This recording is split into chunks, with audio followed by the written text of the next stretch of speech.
Hello dear students, आप सभी का स्वागत है एक बार फिर से हमारे नए यूट्यूब चैनल डाउट हट मैथ्स के अंदर। आज हम करेंगे कक्षा 9वीं गणित की प्रश्नावली 1.1। तो चलिए शुरू करते हैं। फर्स्ट क्वेश्चन है, क्या शून्य एक परिमेय संख्या है? क्या इसे आप p बटे क्यू के रूप में लिख सकते हैं, जहां p और क्यू पूर्णांक है और q बराबर नहीं है 0। बच्चों, पहले ये समझो कि परिमेय संख्या और अपरिमेय संख्याएं क्या होती हैं। परिमेय संख्याएं वो होती हैं जिन्हें हम p बटे क्यू के रूप में लिख सके, जहां पर p और क्यू पूर्णांक हैं और q बराबर नहीं है 0, उसे हम कहेंगे परिमेय संख्या। जैसे 1/5, 2/3, 4/9 आदि, ये सभी क्या है? परिमेय संख्याएं। क्यों? क्योंकि इनको हम p बटे क्यू के रूप में लिख सकते हैं और p और q दोनों यहाँ पर पूर्णांक हैं और q है वो 0 भी नहीं है। अपरिमेय संख्याएं वो संख्याएं होती हैं जो परिमेय नहीं है, यानी जिन संख्याओं को हम p बटे q के रूप में ना लिख सकें और जहां पर p और q पूर्णांक ना हो। जैसे वर्गमूल 2, वर्गमूल 3, वर्गमूल 5, ये सभी अपरिमेय संख्याएं हैं। अब आपके मन में बच्चों ये सवाल आ रहा होगा कि वर्गमूल 2 को तो हम p बटे क्यू के रूप में लिख सकते हैं। जैसे वर्गमूल 2 को हम लिख देंगे वर्गमूल 2/1। वर्गमूल 3 को भी लिख सकते हैं वर्गमूल 3/1। इसी प्रकार वर्गमूल 5 को भी लिख सकते हैं वर्गमूल 5/1, यानी p बटे क्यू के फॉर्म में लिख सकते हैं। तो फिर ये अपरिमेय क्यों है?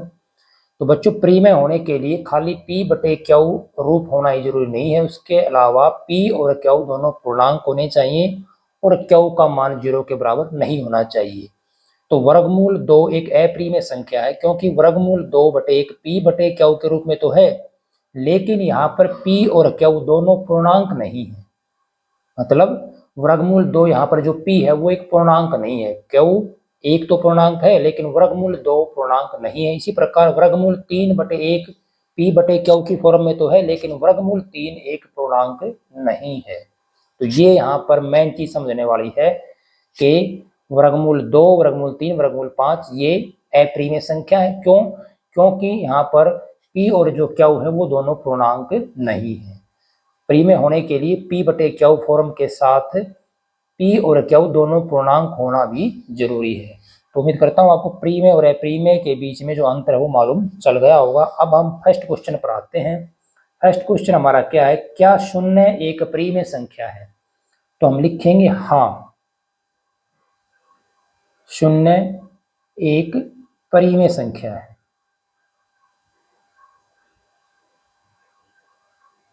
परिमेय संख्या है। क्यों? क्योंकि शून्य को हम 0 को हम लिख सकते हैं 0/1, यानी p बटे क्यू की फॉर्म में इसको हमने लिख दिया। और यहाँ पर p और q यानी 0 और 1 दोनों के दोनों क्या हैं? पूर्णांक हैं। पूर्णांक होते हैं 0, 1, 2, 3, 4, 5, यानी कि पॉजिटिव नंबर धनात्मक संख्याएं, और -1, -2, -3 ऋणात्मक संख्याएं। तो ये सब पूर्णांक है। तो यहाँ पर 0 और 1 दोनों पूर्णांक हैं, और जो q है, q यानी यहाँ पर कितना? q एक है वो बराबर नहीं है 0, यानी कि यहाँ पर दोनों कंडीशन हमारी पूरी होगी। क्या?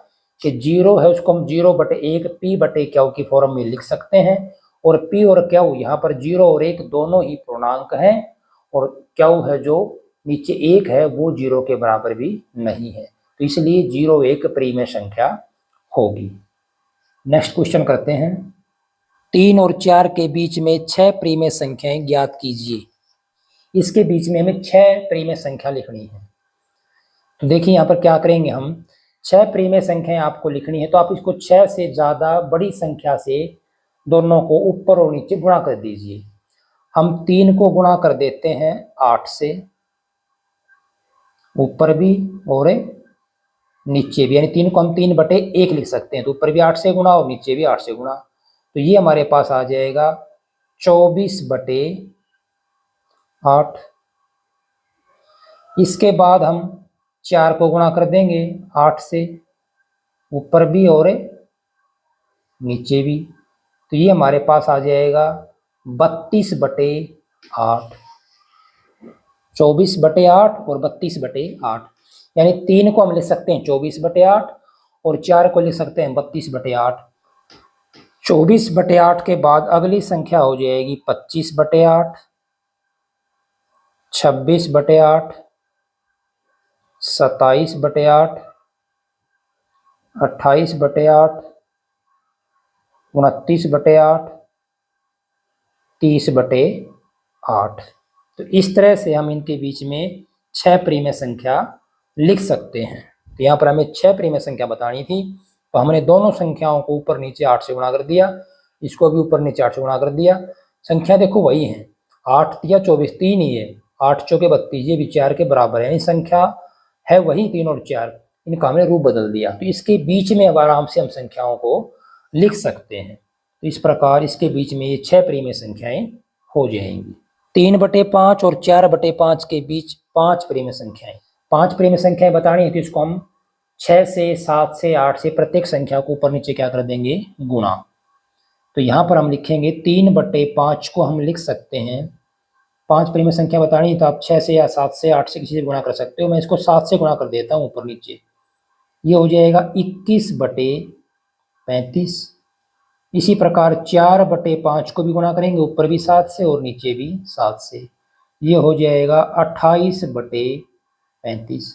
अब हमें 21/35 और 28/35 के बीच में 5 प्रीमेय संख्या बतानी है, क्योंकि हमारा 3/5 अब बन गया 21/35, 4/5 बन गया हमारा 28/35, ये वही संख्याएं हैं। आप इसको काटोगे 7 से, 7 21, 7 5 35, 3/5 ही आएगा। इसको 7 से काट दो, 7 चौके 28, 7 5 35, 4/5 ही आएगा। इन संख्याओं को हमने बदल लिया ताकि बीच के प्रीमेय संख्या हम आसानी से लिख सकें। तब इसके बीच में प्रीमेय संख्या में 5 बतानी है। 21/35 के बाद आ जाएगा 22/35, 22 के बाद आ जाएगा 23/35, फिर आएगा 24/35, 24 के बाद 25/35, 25 के बाद 26/35। तो इस प्रकार ये 5 संख्याएं इनके बीच में हो जाएंगी। तो यहीं पर हमारा क्वेश्चन कंप्लीट होता है। फोर्थ एंड लास्ट क्वेश्चन इस एक्सरसाइज का वो देख लेते हैं। नीचे दिए गए कथन सत्य हैं या असत्य है, कारण के साथ अपने उत्तर दीजिए। हमें बताना है कि ये कथन है सत्य हैं या असत्य है।